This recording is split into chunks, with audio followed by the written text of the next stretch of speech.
고린도전서 1장 26절에서부터 29절까지의 말씀, 신약성경 264면입니다. 이 말씀을 저와 함께 교독하겠습니다. 제가 먼저 읽겠습니다. 형제들아, 너희를 부르심을 보라.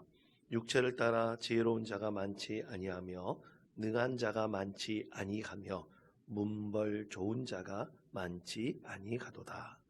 그러나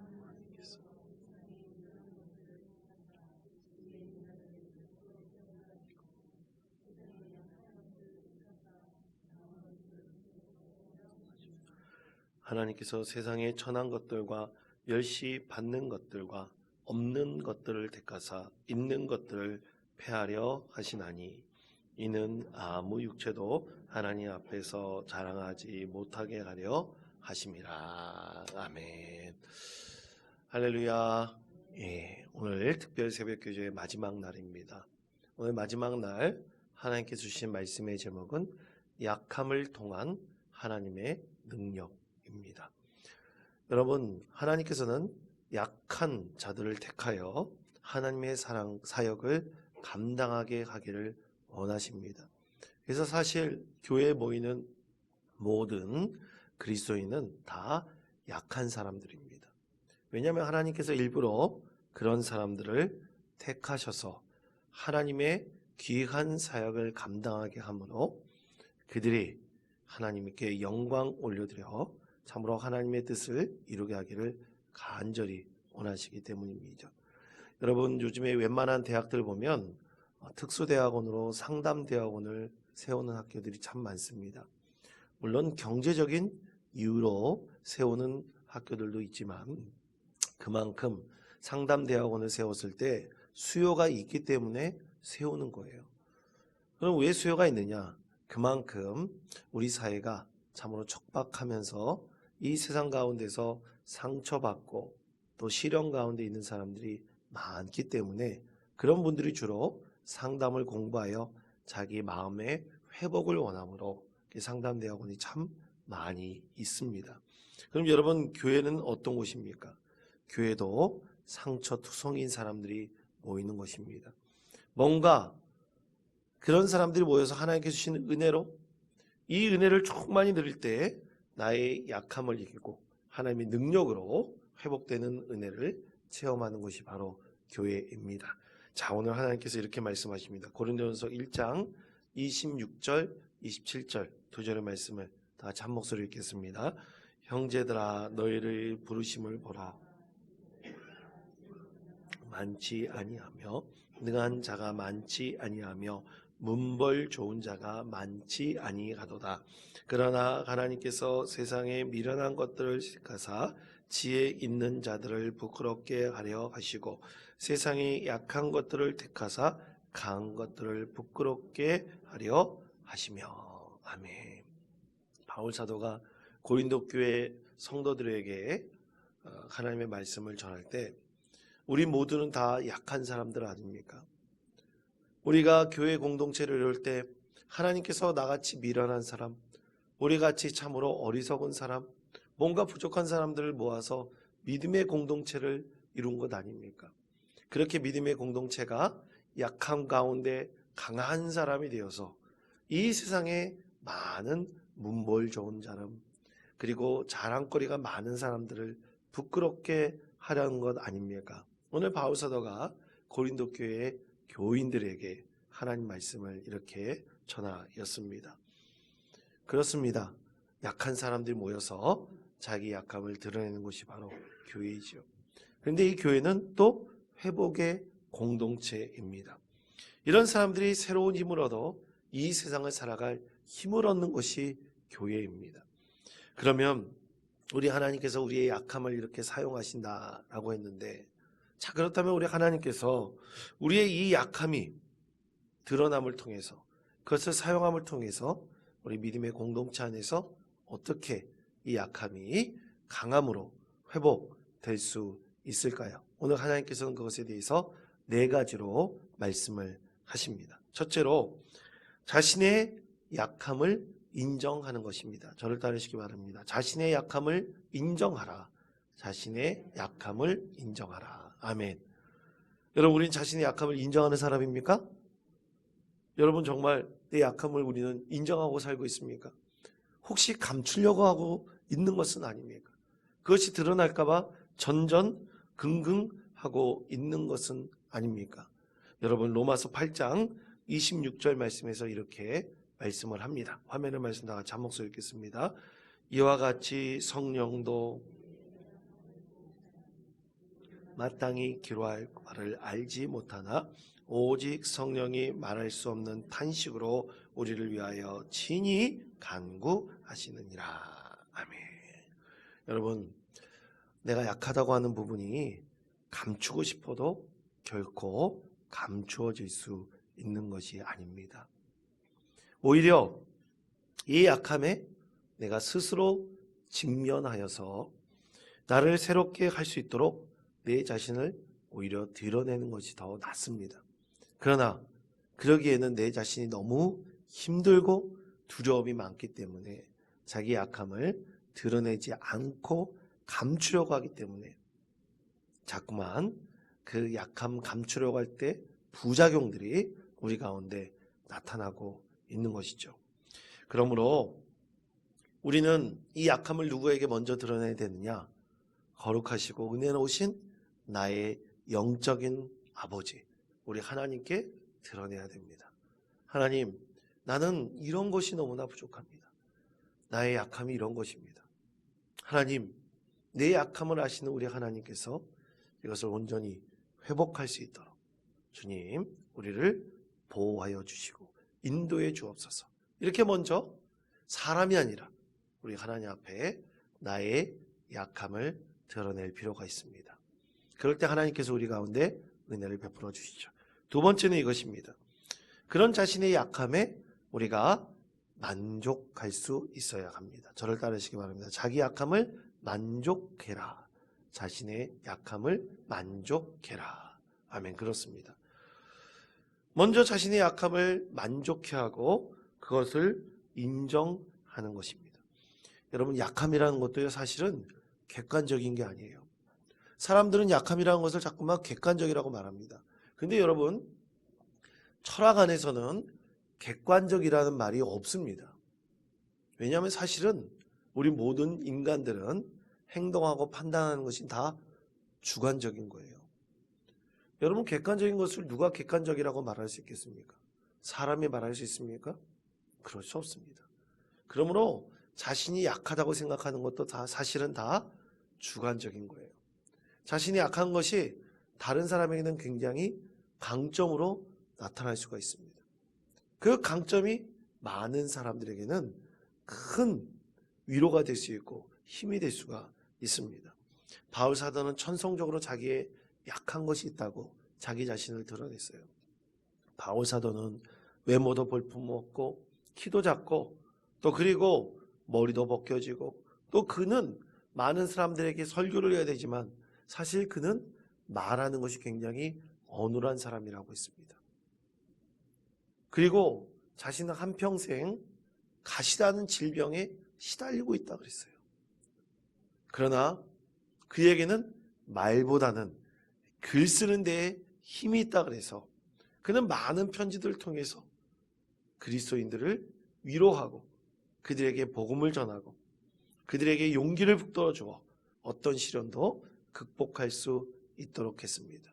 그때 고린도후서 12장 9절에서 이렇게 자기 자신에 대해서 바울 사도가 고백합니다. 12장 9절 말씀 다 같이 한 목소리로 읽겠습니다. 나에게 이르시기를 내 은혜가 내게 족하도다. 온전하여 짐이라 하시나. 그러므로 도리어 크게 기뻐함으로 나의 이 약한 것들에 대하여 자랑하리니 이는 그리스도의 능력이 내게 머물게 하려 함이라. 아멘. 그렇습니다. 가시라는 질병에 시달리고 있을 때 바울 사도는 너가 받은 은혜가 내게 족하다. 이 말씀을 하나님께서 들려주셨어요. 그때 바울 사도가 크게 감동받고 은혜를 거둬서 약한 데서 강해지고 내 능력이 약한 데서 온전해지고 크게 기뻐할 수 있도록 하나님께서 나에게 은혜를 베풀어 주신다. 이것을 고린도 교회 성도들에게 편지로 써서 우리의 약함 가운데 하나님이 주신 은혜를 함께 누리자고 그렇게 권면하였습니다. 사랑하는 성도 여러분, 나의 약함이 다른 사람의 동정의 제목이 아니라 그것이 나와 같은 사람들을 더 사랑하고 아낄 수 있는 믿음의 기초가 될 수가 있습니다. 이렇게 바꿔 나가는 것이 바로 우리 그리스도인들이며 우리 믿음의 공동체입니다. 여러분, 그런 것을 가리켜 상담에서는 공감이라고 말을 하죠. 그러므로 우리는 참 많은 성도들이 자신의 약함을 온전히 인정하고 받아들이고 그것을 드러낼 때 세임과 능력을 얻기를 원합니다. 여러분, 그것을 가리켜 우리는 뭐라고 말합니까? 간증입니다. 이 간증이라는 것이 자기의 약함을 드러내는 거예요. 그래서 세 번째로 자신의 약함을 솔직히 나누는 공동체가 건강한 믿음의 공동체입니다. 세 번째, 저를 따르시기 바랍니다. 자신의 약점을 솔직하게 나누라. 자신의 약점을 솔직하게 나누라. 아멘. 그렇습니다. 자신의 약함을 솔직하게 나누는 것이 사실 간증이에요. 아니, 목사님, 내가 간증할 것이 뭐가 있습니까? 난 신앙이 별로 좋지 않는데 내가 간증할 것이 뭐가 있습니까? 좋지 않다고 기준을 나누는 것도 자기의 주관적인 생각이죠. 여러분, 우리는 하나님의 받은 은혜가 있다면 그것을 함께 나눌 수가 있습니다. 자신의 약함을 온전히 드러내므로 그걸 나눔을 통해서 많은 사람들에게 위로가 될 수 있고 소망이 될 수가 있습니다. 그렇게 아름다운 믿음의 공동체를 만들어가기 원하시는 것이 바로 우리 전능하신 하나님의 뜻입니다. 여러분, 그런데 자신의 약함을 드러낼 때 좀 위험함이 있어요. 그것이 뭐냐면 그것을 드러냈을 때, 자신의 부족함을 드러냈을 때 그것을 이용하여 다른 사람을 비난하는 악한 사람들이 있기 때문입니다. 여러분, 우리 원통교회 성도들은 그런 성도들이 하나도 없으시죠? 아멘 하십니까? 하나도 없으시죠? 아멘? 예, 자신의 약함을 다른 사람이 그것을 이용하는데 두려워하지 마시고 우리 약함을 함께 나누고 또 그것을 드러냄을 통해서 우리의 마음을 함께 새롭게 갈 수 있는 믿음의 성도 되시기를 바랍니다. 제가 군대를 방위로 받았다 그랬잖아요. 방위에게는 출퇴근이 굉장히 생명입니다. 그런데 사실 제가 속해 있었던 부대에 제 후배라 그래야 되나, 군대에서는 쫄따구라 그러지 않습니까? 들어온 이 후배들이 좀 사회적으로 좋지 않게 생활하다가 들어온 후배들이 꽤 많았어요. 근데 하루는 한 친구가 부대에 들어오기 전에 이제 밤새도록 놀다가 그만 싸움 일어가지고 이 부대에 늦게 들어오게 되었습니다. 그래서 하루는 반성문을 쓰면서 부대에 대기하게 되었어요. 방에게는 퇴근을 못하면 엄청난 시련입니다. 근데 부대 안에서 대기를 하게 되었는데 이 중대장이 반성문을 써오라 그랬어요. 근데 반성문을 쓰는데 굉장히 힘들어 하더라고요. 그래서 반성문을 일단 써온 것을 나한테 보여달라. 제가 야간 근무 들어갔을 때 보여달라 그랬어요. 쭈삣쭈삣 하면서 보여주더라고요. 그런데 참 글씨를 못 쓰는 것은 뭐 저도 악필이니까 그런데 너무나 이 글씨가 틀린 것이 많고 문장이 되지 않는 것이 너무나 많았습니다. 참 안타까워 보였어요. 어떤 마음이었었냐면 저것이 만약 다른 간부들에게 드러나거나 특히 중대장에게 보였을 때 저 친구뿐만 아니라 우리 소대원 다가 좀 부끄럽게 되지 않을까? 그때는 굉장히 구타도 많고 기압도 많고 그렇기 때문에 좀 우리의 약함이 드러내는 것이 좀 쉽지 않을까 그런 생각을 하게 되었습니다. 창피당하지 않을까 그런 생각하게 되었어요. 그래서 제가 일일이 그 친구 옆에서 코치를 해주면서 반성문을 고쳐주고 도와준 적이 있었습니다. 그래서 오히려 그 친구가 그 자기의 약함을 드러내지 않도록 했고, 또 그리고 그 다음날 퇴근하는 기쁨도 얻게 되었습니다. 여러분, 우리 믿음의 공동체는 이렇게 자신의 약함을 드러낼 때 그것을 보호해주고 인정해주고 자신의 약함을 통해서 회복할 수 있는 은혜를 얻게 하는 것입니다. 그래서 네 번째 이런 곳입니다. 교회는 자신의 약점을 자랑스럽게 여기는 곳입니다. 저를 따르시기 바랍니다. 자신의 약점을 자랑스럽게 여기라. 자신의 약점을 자랑스럽게 여기라. 아멘. 그렇습니다. 자신의 약점을 자랑할 수 있는 공동체가 건강한 믿음의 공동체입니다. 과연 우리는 이런 영적인 믿음의 공동체를 지향하고 있습니까?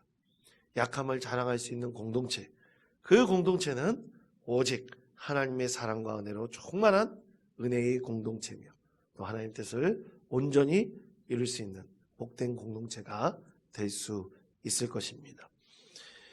예전에 베델의 집이라는 책을 접하고 큰 감동을 받았습니다. 근데 우리나라에는 이 베델의 집이라는 곳이 없어요.